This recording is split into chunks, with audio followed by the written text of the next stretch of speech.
Assalamualaikum warahmatullahi wabarakatuh. Perkenalkan, nama saya Adi Ulan Juliana, NIM B10111818179. Pada kesempatan kali ini, saya akan memaparkan sedikit penjelasan mengenai konsep dasar pasar modal syariah. Apakah kalian tahu apa itu pasar modal syariah?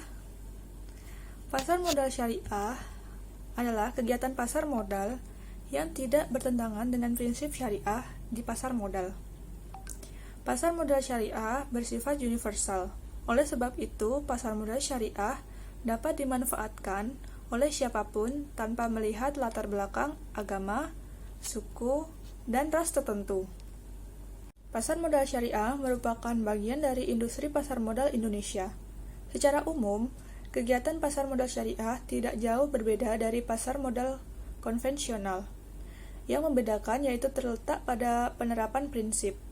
Pada pasar modal syariah, menerapkan prinsip syariah yang telah diatur dalam peraturan Otoritas Jasa Keuangan dan Fatwa DSN MUI, yaitu efek dan mekanisme perdagangan yang tidak bertentangan dengan prinsip syariah. Contoh perdagangan yang bertentangan dengan prinsip syariah yaitu yang pertama, maisir atau kegiatan perjudian.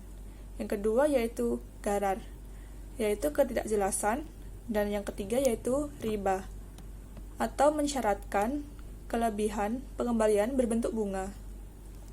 Pasar modal syariah memiliki dua peran penting, yaitu sebagai sumber pendanaan bagi perusahaan, guna mengembangkan usahanya melalui penerbitan efek atau surat berharga, dan sarana pengembangan investasi bagi investor. Landasan hukum bagi pasar modal syariah yaitu yang pertama Undang-Undang Pasar Modal Syariah, yang kedua Undang-Undang Otoritas Jasa Keuangan, yang ketiga Fatwa DSN MUI.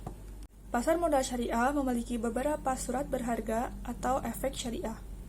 Surat berharga atau efek syariah yang pertama yaitu saham syariah.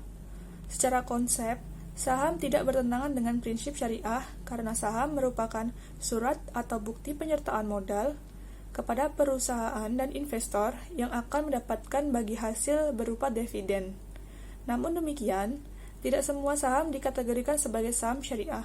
Suatu saham dapat dikategorikan sebagai saham syariah disebabkan oleh saham diterbitkan oleh perusahaan yang secara aktif mendeklarasikan sebagai perusahaan syariah sebagaimana yang tertuang di dalam anggaran dasarnya.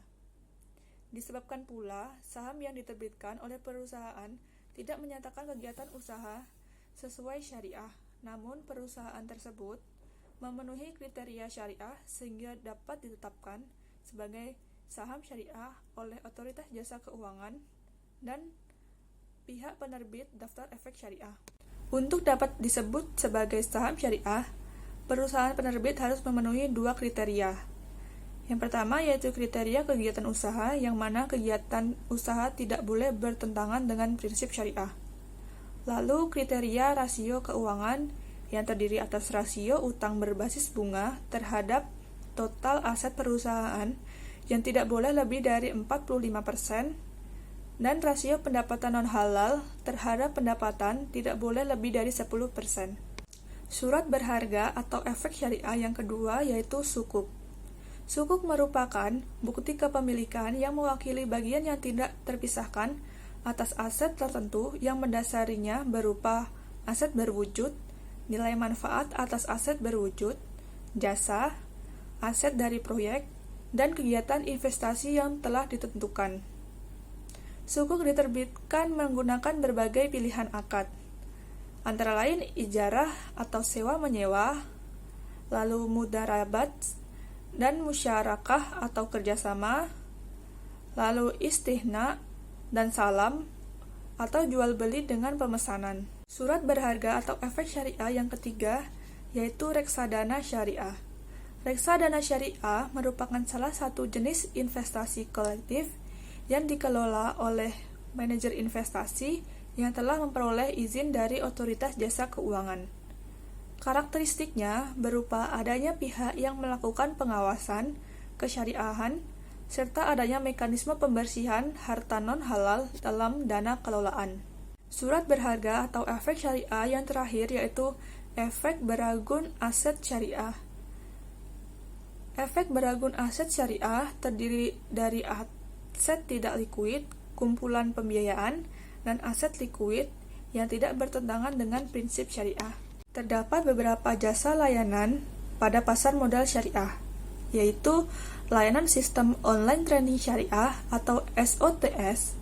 Pada sistem ini memungkinkan investor untuk dapat menjual dan membeli saham secara online. Tetapi investor tidak dapat melakukan transaksi yang dilarang seperti margin trading berbasis riba dan short selling. Selanjutnya, yaitu layanan kustodian syariah sebagai penyimpanan efek syariah. Yang terakhir yaitu jasa layanan wali amanat syariah sebagai pihak yang mewakili investor.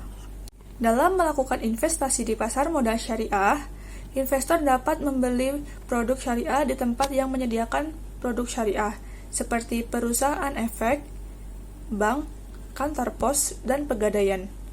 Transaksi tersebut dapat dilakukan secara manual maupun online. Sekian yang dapat saya sampaikan, kurang lebihnya saya mohon maaf. Wassalamualaikum warahmatullahi wabarakatuh.